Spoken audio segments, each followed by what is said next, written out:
Welcome back, friends. So we ended off with the powerful medium of a story. Of course, our blessed Lord used them. Um, the master story, typically rightly said.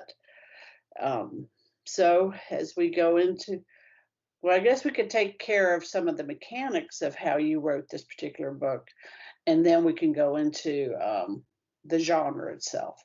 So, Sounds good.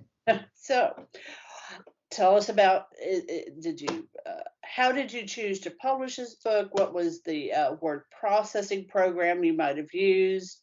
uh, I know you had a beautiful launch party that we were not able to attend because of other family obligations, but it was very well put together.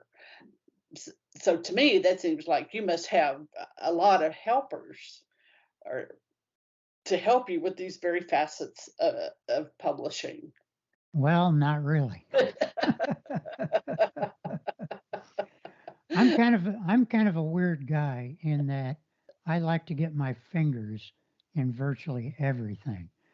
So I spend a lot of time looking into things, educating myself, and that sort of thing. But one of the big things that kind of directed me down a certain path is my age. I'm 73, and I tried to do all the things that you're supposed to do as a beginning author, as a debut author, finding an agent and all that. And I spent about 6 months really looking into exploring all the agents out there. I probably looked into probably two or 300 different agents.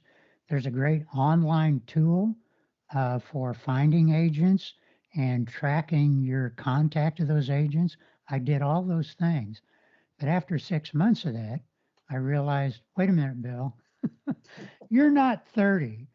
Who knows how long of a life you have? My dad is still living at 101. So who knows? I may have more time than I think.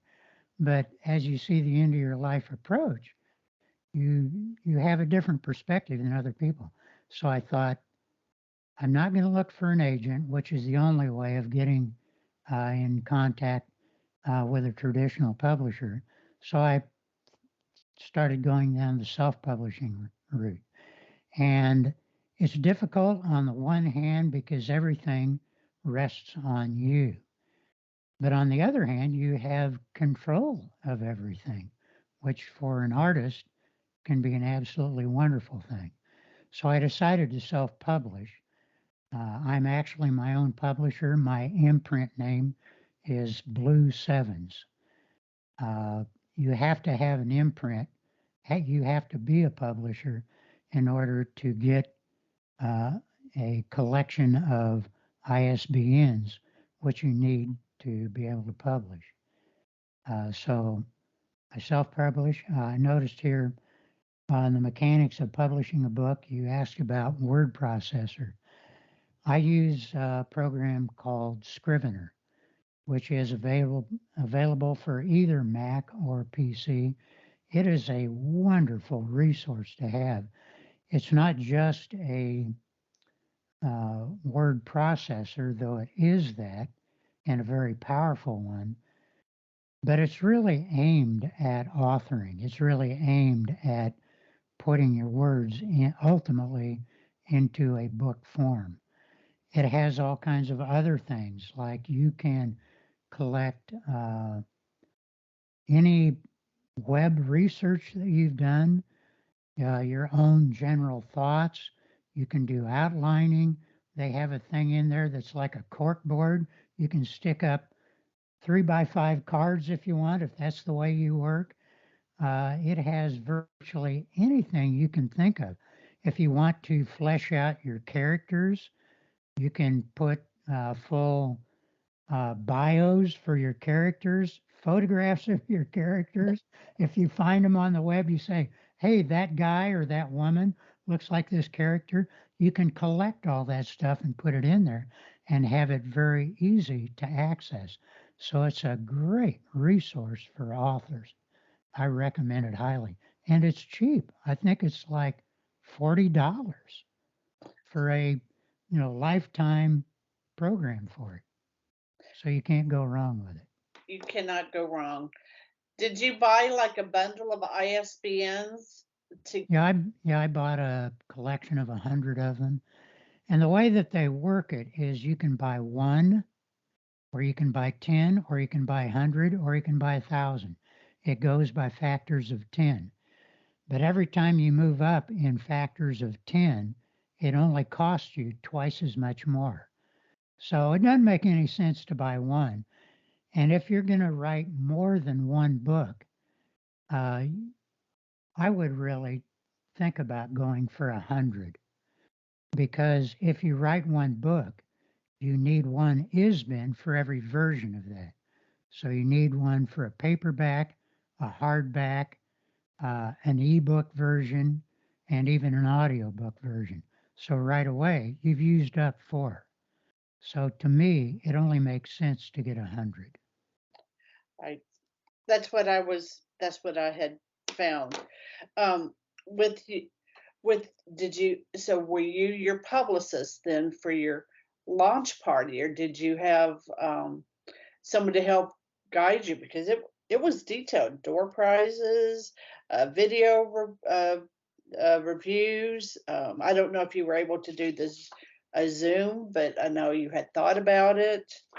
Yeah, I Um, didn't end up doing an online parallel launch party, but I think for the next one, I'm going to try and do that. In fact, I may go totally online. We'll see.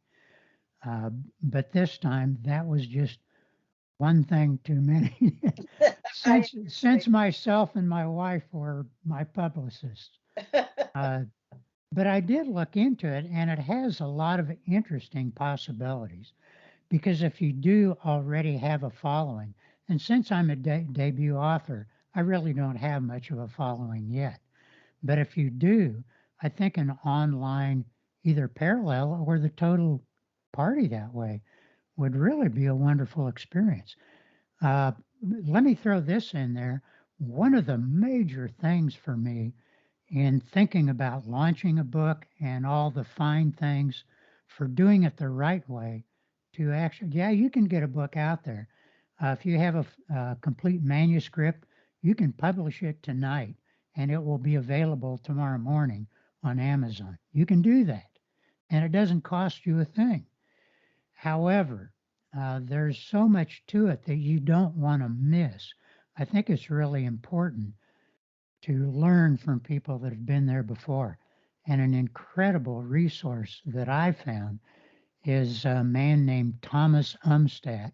He actually lives up in the Austin area. Can you spell He, the last name, please? I think it's Umstadt, Okay. and he has been in the publishing industry. Though he's a fairly young man, I think he's only about late 30s maybe. He has been in the publishing industry almost for a lifetime. He's a homeschooled Christian man, uh, and he's been an agent, he's been an editor, he's been involved in all kinds of different aspects, and he's been involved in helping authors, for the most part, Christian authors, but anybody who wants to be learn from him. Uh, he has he has a thing called authormedia.social, which is a wonderful resource.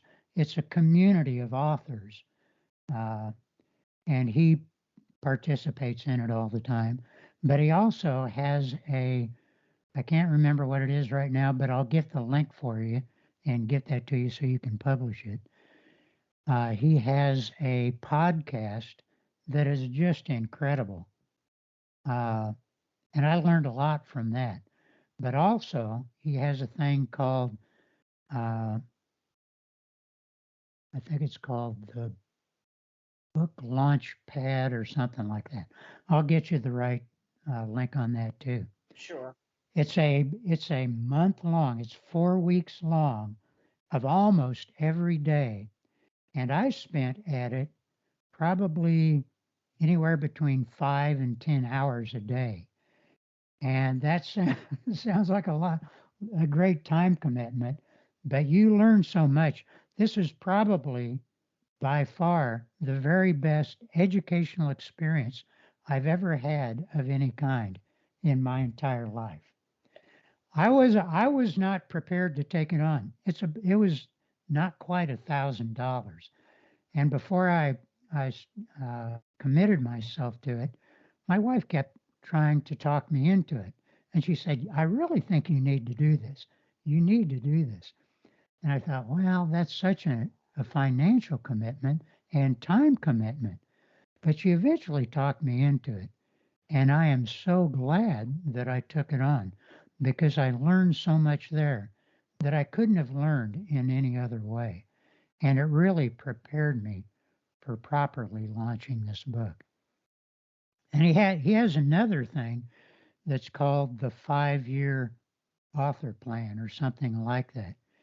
And though I'm later in life and I didn't decide to take that on, if you're a younger author, I think it would be fantastic because it really leads you up to the launch and uh, best release of your book that you can possibly get. So Well, as a younger author, I would look into that. And on his website, you can find all those different things. keep your thought, Bill. We're going to come right back Okay, to the sounds next good. episode, my friends. Fide Siraj.